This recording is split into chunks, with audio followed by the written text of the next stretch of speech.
थेट जाऊयात, आदित्य ठाकरे बोलतात। मला वाटतं आपण पहिली एक गोष्ट लक्षात घेतली पाहिजे ती ही आहे की गेले 10-15 दिवस आम्ही पाहत आहोत की कोस्टल रोड ह्याचं श्रेय घेण्यासाठी जो संपूर्ण झालेला नाही आहे कोस्टल रोड ह्याचं उद्घाटन करण्याचा प्रयत्न होत आहे। कदाचित पुढच्या आठवड्यात वगैरे मोठे बॅनर पोस्टर होर्डिंग लावले जातील, सगळ्या पेपरमध्ये ॲड लावले जातील। पण एक सत्य आहे, कोस्टल रोड असो किंवा MTHL असो, हे दोघांचं काम महाविकास आघाडी सरकारने केलेलं आणि कोस्टल रोड तर पूर्णपणे उद्धव बाळासाहेब ठाकरे ह्या एका व्यक्तीचं स्वप्न आणि स्वप्नपूर्ती आहे। ही ठाकरे गॅरंटी होती आणि आहे। पण त्याच बाजूला आपण पाहिलं असेल गोखले पुलाबद्दल आम्ही सतत हा विषय घेत आलेलो आहे। मला वाटतं लटकेताई देखील आपण सतत विषय घेत आलेला आहात, अनेकदा आपल्या समोर देखील हा विषय मांडलेला आहे। एक आठवडा हा गोखले पूल तयार होता आणि तयार झाल्यानंतर देखील घटनाबाह्य मुख्यमंत्र्यांना किंवा तिकडच्या काही ठराविक लोकल VIP वेळ नसल्यामुळे हे असंच्या असं पेंडिंग होतं। बरं, गोखले पूल पूर्ण झाले का? तर पूर्ण नाही झालेलं आहे, अर्धवट आहे, तरी देखील उद्घाटन करायचं आहे। मला माहीत नाही कुठचं सरकार असं असतं की अर्धवट झालेलं कामाचं आणि उशिरा झाल्याचं कामाचं एवढ्या आनंदाने उद्घाटन करतं। पण ते जरी असलं तरी आज आपण पहा, ह्या परिस्थिती पुलाची अशी आहे की हा गोखले पूल अजूनही बर्फीवाला पुलाबरोबर लेवल मॅच नाही करत आहे। ह्याच्यावर आम्ही चौकशी करणार म्हणजे करणार, जेव्हा आमचं सरकार बसेल तेव्हा सखोल चौकशी करू।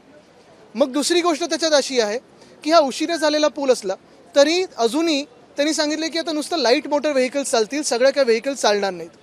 बरं, हे सगळं जरी झालं असेल, मागच्या आठवड्यात हा पूर्णपणे ब्रिज तयार झाल्यानंतर 2-3 दिवस मी थांबलो होतो। परवा मी ट्विट केल्यानंतर MC जे आहेत, प्रशासक जे आहेत, त्यांनी सांगितलं नाही अजून लोड टेस्टिंग बाकी आहे।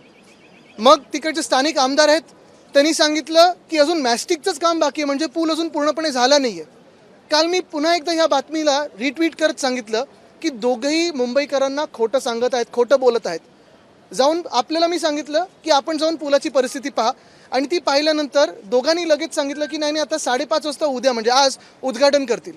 म्हणजे निर्लज्जपणा बघा किती आहे की साधारणपणे पहिलं तर एक आठवडा पूल तयार असूनही लोकांचे हाल न बघता स्वतःला तिथे फोटो घ्यायचे आहेत म्हणून पुलाचं उद्घाटन बाकी ठेवलं।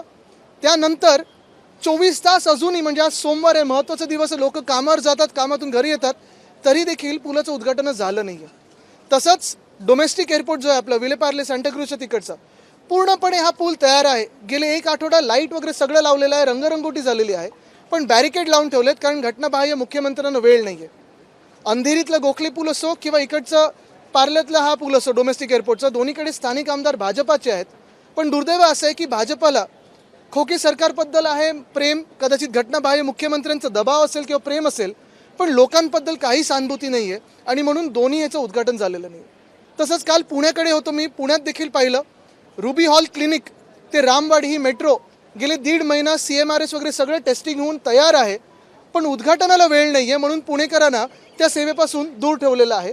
गेले 5 ते 6 महिने पुणे एअरपोर्टमध्ये टर्मिनल 2 नवीन जी इमारत आहे ही देखील पूर्णपणे तयार आहे, पण तिथे आश्वासन देऊनही, केंद्रीय मंत्र्यांनी आश्वासन देऊनही अजूनही त्याचं उद्घाटन झालेलं नाही आहे। अनेक कामं ही अशीच्या अशी पडलेली आहेत। आपण पाहिलं असेल नवी मुंबई इथे जे नवीन आंतरराष्ट्रीय विमानतळ येतं आहे, आम्ही मागणी केली होती, आम्ही प्रस्ताव पाठवला होता केंद्राकडे की श्री दिबा पाटील यांचं नाव द्या। अयोध्येतलं नाव दिलेलं आहे, गोव्यामधलं नाव दिलेलं आहे, पण महाराष्ट्रात आहे म्हणून नवी मुंबईत एका व्यक्तीचं नाव द्यायचं नाही, श्री दिबा पाटील यांचं नाव द्यायचं नाही, ह्या द्वेषाने भाजप सरकार हे काम करत आहे। तसंच आपण पाहिलं असेल साधारणपणे 4 वर्षापूर्वी छत्रपती संभाजीनगर येथे जे विमानतळ आहे तिथे छत्रपती संभाजी महाराज हे नाव आपण नामकरण ह्या असेंब्लीमध्ये केलं होतं आणि केंद्राकडे प्रस्ताव पाठवला होता। 4 वर्ष झाली। पुन्हा एकदा सांगतो, अयोध्येच्या विमानतळाला एका व्यक्तीवरनं नाव दिलेलं आहे। गोव्यातल्या जे मोपा एअरपोर्ट आहे तिथे मला वाटतं जे भाजपचे एकनिष्ठ कार्यकर्ते होते आणि तिकडचे मुख्यमंत्री होते मनोहर पर्रिकर साहेब, त्यांचं नाव दिलेलं आहे। पण महाराष्ट्रात छत्रपती संभाजी महाराजांचं नाव की श्री दिबा पाटलांचं नाव आपण देत होतो म्हणून त्या द्वेषापोटी केंद्र सरकारने महाराष्ट्रावर अन्याय करायचा म्हणून ही नावं 4 वर्ष आणि 2 वर्षात झाली मंजूर केलेली नाहीत। हा नक्की द्वेष महाराष्ट्रावर एवढा का आहे? तयार होऊन कामं का प्रलंबित तुम्ही उद्घाटन ठेवताय आणि जी कामं तुमची नाहीत त्याचं क्रेडिट घेण्याचा का प्रयत्न करताय? हा एक विषय तर झालाच, पण दुसरा महत्त्वाचा विषय आपल्या समोर आलाय की नाही मला माहिती नाही। मुंबई महानगरपालिकेचे जे प्रशासक आहेत आणि काही AMC आहेत त्यांची बदली ही ओव्हरड्यू आहे, 4 वर्ष झालेले आहेत। तसंच पुणे महानगरपालिका, हे जे प्रशासक आहेत माझ्या कानावर जे आलेलं आहे, काही मंत्री खोके सरकारमधले तर बोली लावत आहेत ती पदं देण्यासाठी, आणि जे आत्ताचे प्रशासक आहेत त्यांना सांगतात ही लवकर कामं आटपा, एवढे खोके आम्हाला पाहिजेत तरच तुमची बदली होईल। इलेक्शन कमिशनकडून सूचना आलेली आहे की यांची बदली ताबडतोब झाली पाहिजे, तरी देखील घटनाबाह्य सरकार हे काम का नाही करत आहे, इलेक्शन कमिशनचं का अपमान करत आहे मला माहीत नाही. ज्या मराठा आंदोलन सुरू आहे त्यामध्ये कुठेतरी उद्धव ठाकरे आणि शरद पवार यांनी दिलेल्या स्क्रिप्ट आहेत ते मनोज जरांगे पाटील वाचतात असं म्हटलं नाही. मला एक विचारायचं आहे की आपण पाहिलं असेल मागच्या अधिवेशनात जे आरक्षण दिलं, हे आरक्षण आपण देणार होतो हे सगळ्यांना माहिती होतं, तरी देखील मग पहिलं जो जालन्यात लाठीचार्ज झाला, जी डोकी फोडली गेली, ते त्याच्या मागचा जनरल डायर कोण, मुख्यमंत्री की दोन उपमुख्यमंत्री, हे अजून लोकांसमोर आलं नाही आहे. बरं, ते सगळं झाल्यानंतर आपण पाहत असाल दिल्लीत जे शेतकऱ्यांचं आंदोलन असेल ते, किंवा इथे जे आता मराठा समाज पुन्हा एकदा आंदोलन करत आहे ते, ह्यांना लेबल का लावली जातात? काल परवाकडे पण एक कॉन्ट्रॅक्टर कोणतरी आहेत भाजपाचे, ते बोललेले आहेत की उपकार आहेत आमचे तुमच्या समाजावर वगैरे. हे कसलं म्हणजे समाजावर कोण उपकार करू शकतं का? खरं म्हणजे कोणी आंदोलन करून येत असेल, कोणी मोर्चा घेऊन येत असेल, सामोरी जावाडी जे काही आहे ते स्पष्ट बोलावं. खोटं बोलण्याची किंवा त्यांचा अपमान करण्याची किंवा समाजाचा अपमान करण्याची गरजच नसते. आपण ऐकून घेऊ शकता आणि जे सत्य आहे ते सांगू शकता की हे ठीक आहे, हे शक्य आहे, हे शक्य नाही आहे. पण त्यांचा अपमान करायचा, त्यांना अपशब्द काही बोलायचे, लाठीचार्ज करायचा, त्यांना लेबल लावायची, हा कुठचा न्याय झाला आणि हे कुठचं सरकार झालं? फडणवीस एका विशिष्ट समाजाचे म्हणून त्यांना टार्गेट केलं जाते. मला वाटतं आपला महाराष्ट्र आत्तापर्यंत आपण पाहत होतोय पुरोगामी महाराष्ट्र आहे, कधी असं कोणाला टार्गेट केलं जात नाही, मी ह्याच्यात जाणार नाही. पण मुख्य गोष्ट हीच आहे, पुन्हा मी सांगेन, पुन्हा सांगेन मी, की कुठच्याही समाजाचा अपमान करण्याची गरज नाही आहे, कोणालाही अपशब्द किंवा लेबल लावण्याची गरज नाही. जसं आता शेतकऱ्यांना दिल्लीत जे चालत, परवाच भाजपातलं कोणतरी बोललं ते अर्बन नक्सल आहे, हे तसंच मला वाटतं थोड्या दिवसांनी आपण पाहिले प्रत्येक कोणी आंदोलन करेल अशीच लेबल लावली जातील, गरज नाहीये. विधानसभा अध्यक्ष मनोज पाटील यांचे सहकारी आहेत, जुने सहकारी, ते बाहेर येऊन एका पाठोपाठ एक पत्रकार परिषद घेत आहे. तर आता मनोज जरांगे पाटील यांना फसवण्याचा ट्रॅप सुरू आहे असं वाटतं? नाही, मी त्याच्यात जास्ती खोलावर जाणार नाही. मला वाटतं सरकारला त्याच्यावर काही बोलू दे. मतदारसंघांमध्ये राहुल नार्वेकर गेले 2-3 दिवस जात आहेत, काय तुमचं म्हणणं आहे त्यावर? ते आरोप करतायत की मतदारसंघात साधी कामं सुद्धा झालेली नाही. मला वाटतं त्यांना सांगितलेलं लोकसभेसाठी तयारी करा. पण असो, ते जरी असलं तरी चांगलं आहे. मी इतरांना पण सांगेन की प्लीज येऊन बघा, कारण पालकमंत्री तर प्रत्येक आठवड्यात गल्लीत फिरत असतात. स्वतःच्या मतदारसंघाकडे जरी त्यांनी दुर्लक्ष केलं असेल दोघांनी, तरी ते वरळी A+ कसं झालंय हे नक्की बघायला येतात. हे मी तुम्हाला 5 वर्षापूर्वी सांगितलेलं की जगभरातून लोक येतील, ते आता सत्य ठरतंय, तर चांगले आनंद आहे. केंद्रबिंदू झालाय नक्कीच. अनिल जी, सवाल ये है कि लगातार अगर बीजेपी की ओर से कहा जा रहा है कि जो स्क्रिप्ट फिलहाल जरांगे पाटिल बोल रहे हैं वो उद्धव ठाकरे गुट की ओर से, शरद पवार गुट की ओर से आ रही है. नहीं, क्या है कि अभी आपने देखा होगा जो दिल्ली में मोर्चा हो रहा है, किसानों का मोर्चा है, वैसे ही यहाँ महाराष्ट्र में भी काफ़ी सारे मोर्चे निकल रहे हैं. मोर्चे जो आ रहे हैं, जो राजधानी दिल्ली पे हो या मुंबई पे हो, सरकार को ये सोचना ज़रूरी है कि जो मोर्चा है वो क्यों निकाला जा रहा है और मोर्चा क्यों आ रहा है, उनकी मांगे क्या है.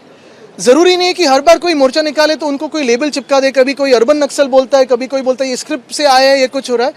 हर बार जो भी अन्याय जिस पे हो रहा है उसका अपमान करना भी ज़रूरी नहीं है. मुझे लगता है यही बात ज़रूरी है. जरांगे पाटील यांनी ज्या पद्धतीने एकेरी भाषेत उल्लेख करताय त्याचं तुम्ही समर्थन करताय का? दूसरा सवाल ये है कि क्या जरांगे पाटिल जिस भाषा का इस्तेमाल करेगा, ते आता काही ते तुम्हाला सांगत होते तिथून ओरडून. हिंदी से पूछ रहे हैं कि क्या जरूरी है इस भाषा का इस्तेमाल करना किसी भी नेता के खिलाफ? मैं यही बात कह रहा हूँ, दोहरा रहा हूँ कि आज अगर आप देखें तो सरकार की तरफ से जो कल 1-2 कॉन्ट्रैक्टर बोले कि हमारा उनके ऊपर उपकार वगैरह है, ये बोलने की ज़रूरत नहीं है. सरकार हो, जिम्मेदार हो, बिठाओ जो सामने बैठना चाहते हैं उनसे बात करो. बातें तो हो सकती हैं, लाठी हाथ में लेके बातें क्यों करें? सरकार ने 10% गोखले प्रोजेक्ट्स पेंडिंग है. गोखले ब्रिज भी आधा जो पूरा किया गया है वो अभी तक खुला नहीं है, जो आधा नहीं खुला है वो उसमें कंस्ट्रक्शन में भी प्रॉब्लम्स है. तो क्या ये सब मुद्दे आप उठाएंगे? बिल्कुल हम उठाना चाहते हैं, क्योंकि अगर आपने देखा होगा तो पिछले 7-8 महीनों में काफ़ी सारे इंफ्रास्ट्रक्चर वर्क्स के बारे में हमने बातचीत करी है.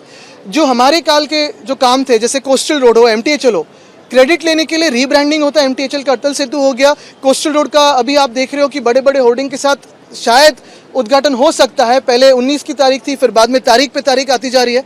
लेकिन जो उनका काम नहीं है उसका श्रेय लेने की बात हो रही है. लेकिन जो भी गोखले पुल हो, फिर वो डोमेस्टिक एयरपोर्ट का फ्लाईओवर हो, या फिर पुणे में रूबी हॉल क्लिनिक से लेकर रामवाड़ी तक की मेट्रो हो, या टर्मिनल 2 की उनकी इमारत हो, जो भी काम तैयार है वहाँ अनावरण नहीं हो रहे, ना उद्घाटन हो रहे.